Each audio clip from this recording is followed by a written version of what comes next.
Guys, meron ako naisip. Meron tayong gagawin mamayang gabi. Sineset up ko na yung sarili ko kung paano natin gagawin yung prank ba to o gugulatin lang kasi natin siya. Bale, naghahanap ako ng pwesto kanina. Nakakita na ako ng magandang pwesto.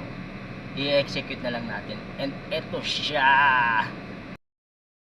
Bali, nandito na tayo sa bahay. Yung set up natin, gugulatin natin siya. Dito tayo magtatago. Eto, dito. Yan. Diyan tayo magtatago sa likod niyan. Bali, ganito magiging itsura niya. Papasok tayo dito. Tapos dito natin siya gugulatin. Pero mamayang gabi natin gagawin yun. Kasi guys, ganito yan. Dito siya manggagaling sa CR dito. Pasok sa lalabas sa dyan. Tapos, ganito yung view niyan. Since nandyan tayo. Tapos, madilim yan kasi papatayin natin to. Tapos ito, patay din yung ilaw na yan.